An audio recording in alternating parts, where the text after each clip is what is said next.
Today we have 5 stories that are going to make your blood absolutely boil. A husband walks in to find his wife's family treating his house like a hotel one too many times, and he ends his marriage right there on the spot. A new mom gets publicly accused of cheating by a smug coworker and waits weeks for the perfect revenge. A guy cuts off his takeout-obsessed wife, and what she does next is genuinely unhinged. A woman tells her mother-in-law she's dead to her in the delivery room, and an interviewer flat out tells a candidate to shut up mid-interview. Who's actually the bad guy here? Stick around, because these get wilder by the minute. First up, a man who spent 2 years biting his tongue about his wife's family finally hits his breaking point in the most dramatic way possible. I, male, 38, left my wife, Kelly, female, 38, today. 5 years together. From married. I have battled her lack of boundaries about her family for the past 2 years. I understand that they are very close-knit, but she never paid attention to how their dynamics affected our relationship. I experienced every just no family situation. My food was eaten, showing up uninvited, meddling, you name it.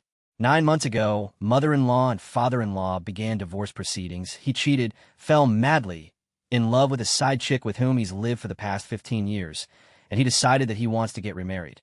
He kicked everyone out of the house. It was an emergency, so I agreed to help out. I so freaking regret it. I had to take 4 people in, but they couldn't think to avoid constantly pissing me off. I got sick of finding them using our private bathroom. They had complete access to the other full bathroom by the hallway. Sister-in-law started taking naps on our bed, which is creepy because a bed is too personal. I came home late, and we had to wake her up and still waited for her to snap out of her groggy state so that she could walk out. It lasted for 3 months, but the problems persisted. No matter how many times I told my wife, and even told them, they still showed up at random hours. Even if I didn't run into them, I know she was allowing them to come over. I hated their presence. They would eat my snacks and get on my expensive recliner chair, which again, they didn't contribute a penny for. I had a mini orchard that they picked empty. Things got so tense that I blew at her in front of them. They left, we had a fight, and I ended up sleeping in a hotel. I warned her many times about being fed up and needing her to support me. She acted like I was demanding that she abandon her family. Today, I came home to find her brother's car blocking the entrance. Not on the side, and not even on the driveway, just right in the middle where my only option would be to get on the lawn. I go inside, and he's laying with his shoes on the couch. He gave me this fresh smile, like he's untouchable. I went to our bedroom and packed as much of my belongings as possible and ignored her pleas to talk. There's nothing else to talk about. I already called a few lawyers, but haven't received any replies yet. She cried, but at this point, I have no empathy. I don't even know if I overreacted or if I needed to discuss this in private. I feel defeated and angry, and I also hate her family with my soul. They knew they were hurting our relationship, and they didn't care. She knew that I'm a private person who hates being invaded. I helped them because I love her, and I didn't have the balls to let them go to sleep in their car. We don't have kids, but there are so many things that will be left undone. I loved her so much, but I just can't do this. She called me immediately after I left, and I told her that my decision is final. She sounded shaken, but I told her that right now, I despise her and will never be able to sleep next to her again. Sorry for any typos. I have a migraine right now. I'm just coming here because I just want to ask if leaving the way that I did was an asshole move, and maybe I should have announced my intention of ending our marriage after her brother was gone. Let's see what the comments have to say. This person commented, "As your wife and partner, she should work with you instead of against you. She's enabling her family to treat you poorly. Let them remain a close-knit family and move on to a healthier life. You deserve it. NTA." Another commenter said, "Honestly, the biggest issue with making discussions private is that if you're not speaking with a reasonable person, they're liable to act like the discussion never happened." The comments are firmly in his corner on this one. They say 2 years of ignored boundaries is more than enough, and that walking out was self-preservation, not cruelty. But what do you think? So what do you guys think? Was this person the asshole? Drop your verdict in the comments below. Next, a new mom gets called a cheater by a co-worker who couldn't keep his mouth shut, and she serves up some ice-cold revenge in front of the boss. A few months ago, after many years of trying to conceive, my husband, 32 male, and I, 33 female, had a gorgeous, healthy baby boy. My husband and I are black, which is pertinent to this story. We were over the moon, and family, friends, and co-workers had also been excited for us. Right after I delivered, my husband emailed a birth announcement with a photo of our son to everyone in his office. Fast forward a couple of weeks, and my husband came home fuming after his first day back at work.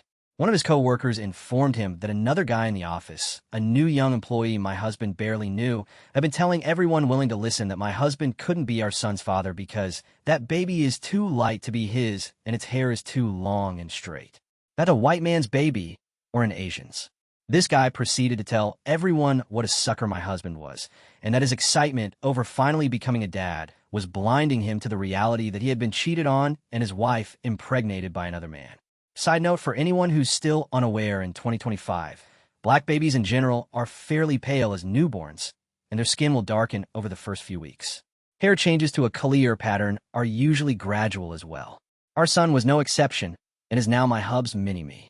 My husband said he had immediately confronted and questioned the guy, who completely denied saying anything inappropriate and claimed he only said, as a joke, the baby was too cute to be my husband's. But others in the office confirmed the first co-worker's account. Not only that, the guy had tried to parlay his superior perception skills into some weird form of workplace clout. Fortunately, the guy got moved to a different shift that same week, so my husband didn't have to see him again. That is, until a company event this past weekend. Families were invited, and we took our son. And who should come and insert himself into our group as we were chatting with the boss, but Brown Noser McMouth. He interrupted our conversation and introduced himself to the boss, shaking his hand. When I realized who he was, my anger came flooding back, and I said, I don't believe we've met, but aren't you the guy who went around telling everyone in the office I must have cheated on my husband with a white or Asian man, and this couldn't be his son? The guy went red and silent. Boss said to him, see me in my office first thing Monday, and walked away. I think someone's fired. My husband said I went too far because it was already over and done with. I said it wasn't done for me until I'd had my say, and I was the one being defamed, not him. Am I the asshole? Let's see what the comments have to say. This person commented, you were slandered in a way that could have negatively impacted your marriage, and you had no real recourse, aside from a lawsuit, to publicly defend yourself against the accusation made against you. An opportunity presented itself in this man's continued pompousness. Another commenter said, the racist part of his slander is also really offensive. The very kindest interpretation is that he's ignorant and happy to broadcast his ignorance to everyone around him, but I expect the kindest interpretation is being way too generous with this guy. The comments are cheering her on here. They say the guy slandered her publicly and reaped exactly what he sowed in public. Sounds open and shut to them, but what's your verdict? What would you have done in this situation? Let me know in the comments. Now, a husband cuts his wife off after a jaw-dropping takeout bill, and her workaround is something you have to hear to believe. 9 days ago, I made a post about how my unemployed wife had spent $1,176 on delivery apps in just a month. This is egregiously outside of what we can afford to spend on takeout, and since she didn't seem willing to stop, I canceled our credit card and moved the money from our joint account into my own. For the following few days, my wife kept talking about how I was financially abusing her. She threw several tantrums despite apparently being severely malnourished, threatened divorce, threw a bunch of the food we had in the fridge away to try and strong-arm me into letting her get takeout, and even tried to guess my bank account password a bunch of times. Sorry, my password isn't Taco Bell 123. That last one was how I learned if you try to guess someone's bank account password enough times, the bank will send them an automated email. But last Friday, the complaints and threats stopped. She seemed mostly back to normal. I figured she had given up. That was until today, which was garbage day. When I took the last bag out before taking the bin down to the curb, I discovered half a dozen fast food bags and other takeout containers in it. My wife wasn't supposed to have access to money. I had no idea how she was affording the food. I confronted her about it, and first she denied everything. I had to bring all of her fast food garbage in to get her to fess up. She had taken out a loan. Now, I thought that she had borrowed money from a friend or family member, but she had taken out one of those predatory payday loans. Before you ask, no, I have no idea how she was approved. Within the next hour, I froze my credit. I then drove her to the payday loan place, where I paid the loan off in cash. I will now have to dip further into my savings to pay the rent. I suppose in a certain way, cutting her off was successful. She didn't order takeout anymore. She just drove to the restaurants to pick up her food for the low price of $20 for every $100 she borrowed, or $60 in fees in total. In addition, I told her that we would be getting divorced. So yeah, my marriage is over. I don't even know what alimony laws in my state are like, but I assume she'll happily live in a cardboard box under a bridge if Uber Eats will bring her food there. Let's see what the comments have to say. This person commented, "She has a serious food addiction. It isn't just a matter of buying takeout or not being able to cook. She needs professional help. Not that it's your responsibility. You're NTA for wanting a divorce after this." Another commenter said, "This sounds like how episodes of My 600 Pounds life start." The comments are pretty split here. Some say this is a genuine addiction that needs real help and a little compassion, while others say he did everything right and a divorce is more than fair. What's your verdict? If you're enjoying these stories so far, remember to leave a like and subscribe for more. Up next, a woman in active labor tells her mother-in-law she's dead to her. And honestly, wait until you hear why. For the past 3 months, it's been a very well-known plan that when I, 30 female, went into labor, my husband was going to drive me to the hospital, and my mother-in-law was going to pick up my mother, my kids, and my grandmother, all from one house. Both my mother-in-law and my mom were supposed to be in the delivery room. My gram was to watch my 2 kids in the waiting room. Everyone was in agreement with the plan.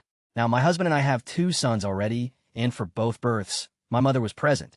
She helped me through so much of the mental anguish and panic, especially after my last, whom literally almost killed me. I was bleeding out on the table, and my mom was the only one able to keep me calm. I needed her to be with me, with this baby too, mentally. So we worked this plan out months in advance, and everyone was on the same page. However, I go into labor. We make the phone calls to mother-in-law and my mom, telling my mom to be ready and my mother-in-law to go get my mother. An hour and 15 minutes later, mother-in-law shows up at the hospital without my mom, my kids, or my grandmother. She said, "Well, it's late, so we need to just let everyone sleep." It was 9:30 p.m., and then sat her ass down on the chair in the delivery room and jumped on her phone. I told her in a pissed-off tone to go get my mom. That was the plan. I needed my mom, etc., etc., and she just wouldn't. At one point saying that she didn't feel up to driving that much. My mom lives 20 minutes from her house, an hour away. So I told her to get the freak out of the room and that she was dead to me. The amount of resentment and disgust that I felt toward her in this moment is honestly not something I feel I will overcome anytime soon. She was pissed, saying that my mom got to experience 2 births already and how she didn't do anything wrong, and she was just being respectful of people's sleep. And where she wasn't leaving, she was actually escorted out. Now, my mom was able to make it to the hospital literally just as I was giving birth. My kids and my grandmother weren't able to make it, which bothers me a great deal. We promised our kids they would be the first to meet their sister outside of us and Grammy. I cannot forgive my mother-in-law for this at all. I honestly feel like I hate her with every fiber of my being. But I'm being told I'm taking this too far and that it wasn't that big of a deal. Am I the asshole? Let's see what the comments have to say. This person commented, "You're NTA. I am not a professional, but it seems like your mother-in-law did it on purpose, so she could be the only one there for the delivery." Another commenter said, "That was my thought on it too, because she wasn't present for either of the other births." The comments are not buying the mother-in-law's excuse for a second. Most are convinced she sabotaged the plan on purpose to be the only one in the room. Sounds like they're on the mom's side here, but what do you think? So what do you guys think? Was this person the asshole? Drop your verdict in the comments below. And finally, an interviewer reaches their absolute limit with a candidate who would not stop talking and says the 4 words you're never supposed to say. I was interviewing this guy for a very good software engineering position. He passed the first round, and both I and everyone involved in the second round really liked his resume and experience. On paper, he had everything we were looking for, and honestly, this looked like a life-changing opportunity for him. Then he shows up, very serious and not smiling at all. I'm used to that in tech interviews, and I understand it can be an intimidating environment. We did a round of introductions, and then he opened the interview by saying, "Let me tell you a little bit about myself." We said, "Okay, go for it." He started talking about his personal and professional background. After about 3 minutes, I jumped in to ask a follow-up question based on something he mentioned. He replied, "I will answer, just give me a moment," and continued talking. A coworker jumped in with another question, and he said the same thing to her. At this point, we were kind of looking at each other, but decided to let him continue and give him the benefit of the doubt. But after more than 5 minutes, I jumped in again with another question. I had to talk over him to do it. He finally paused and answered, but in such a long-winded way that he ended up veering into another topic. My coworker asked another question, and the same thing happened. At this point, I was ready to end the interview. I tried to politely wrap it up several times, but he was unable to read the room and just kept talking. I finally raised my voice slightly and said something like, "Thank you very much for sharing your background. In the interest of time, I'd like to ask if you have any questions for us." This is standard protocol, and helps us prepare answers for future interviews. He asked a question about the team. As I was answering, he raised his finger and interrupted to talk more about his background. I let it go. Then he asked another question, which my coworker started to answer, but again, he spoke over her to talk about himself. I tried once more to interrupt politely, but he kept talking. At that point, I was done. I said, "John, you really have to shut up and listen." He was surprised, as was my coworker, but he finally stopped talking. I continued, "You walked into this room with a 99% chance of getting the job. Now that chance is 0. The only reason is because in less than 15 minutes, you've demonstrated that you don't have the capacity to listen at all. So I'm telling you now, you're not getting the job. But if you take anything away from this interview, let it be this. No matter how good you are technically, if you can't listen, you'll never excel in this career." He apologized and said, "Can we start again?" I replied, "You had your chance. Best of luck in your future interviews. Make sure you listen." Looking back, I know I could have handled that differently, but I still feel bad for the guy. Let's see what the comments have to say. This person commented, "You actually gave him more feedback than many people would have." In DH. Another commenter said, "So true. Is wish I could get some feedback in my interviews. Of course I don't want to be shut up. LOL. The comments are siding with the interviewer here. They say being blunt actually gave the guy more honest feedback than most companies ever would. But maybe you'd have handled it differently. So what's your verdict? What would you have done in this situation? Let me know in the comments. And that's a wrap on this batch of stories. 5 messy situations, 5 verdicts to argue about. So get down in those comments and tell me who you think was actually in the wrong. Did the interviewer cross a line? Was that mother-in-law really scheming? I read every single comment, and your takes are honestly half the fun. I've got even more jaw-dropping stories coming your way very soon, so I'll see you in the next one.